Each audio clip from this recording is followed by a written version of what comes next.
Hello everyone, Jamie Mendez, owner of Magical Me, spiritual intuitive and spiritual teacher, here today to talk about the powerful full moon in Virgo, and that is on the day of 2/2/2. So if you are in the northern hemisphere like me, you are going to experience this full moon tomorrow. And if you are in the southern hemisphere, then you are already experiencing this full moon.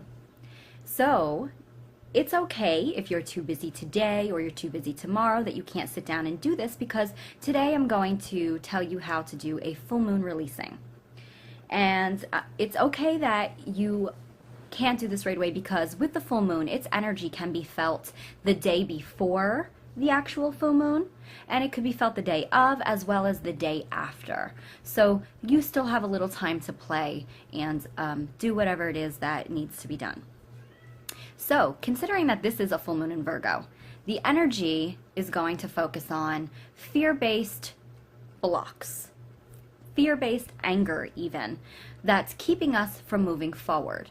So this is going to be all about letting go and releasing them. Now, the full moon is a time of empowerment, but it is also a time of releasing, and I'll explain why. If you consider moon cycles, all right, like a circle or a clock, if you will.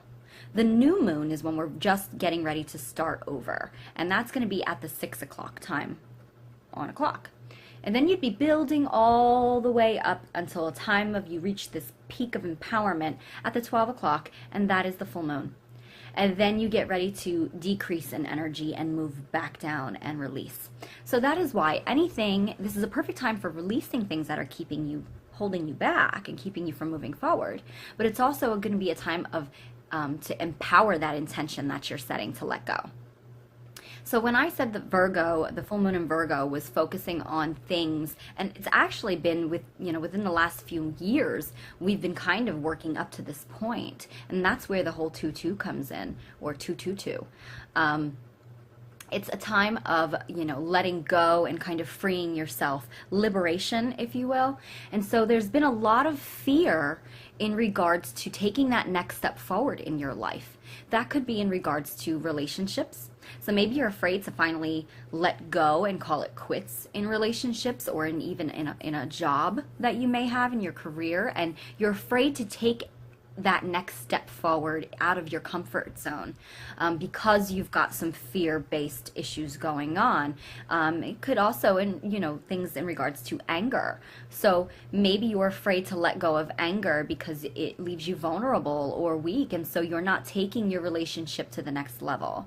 For example, maybe you've been in a marriage for a long time and things aren't going well, and the two of you are holding some resentment and animosity towards one another, and so you go day in and day out facing anger and irritability with one another, and it just seems like you're hitting a dead end and you don't know which way to go.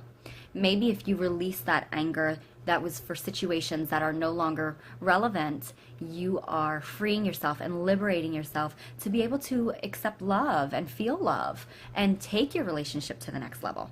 So this could be in regards to many things in your life. It's going to be up to you to take a step back, sit down, get yourself a notebook, and start making a list of everything that you feel you're afraid to let go of for whatever reason. Why haven't you taken, let's say, your job to the next level? Why haven't you transitioned? What fear comes up? And then I want you to write that down.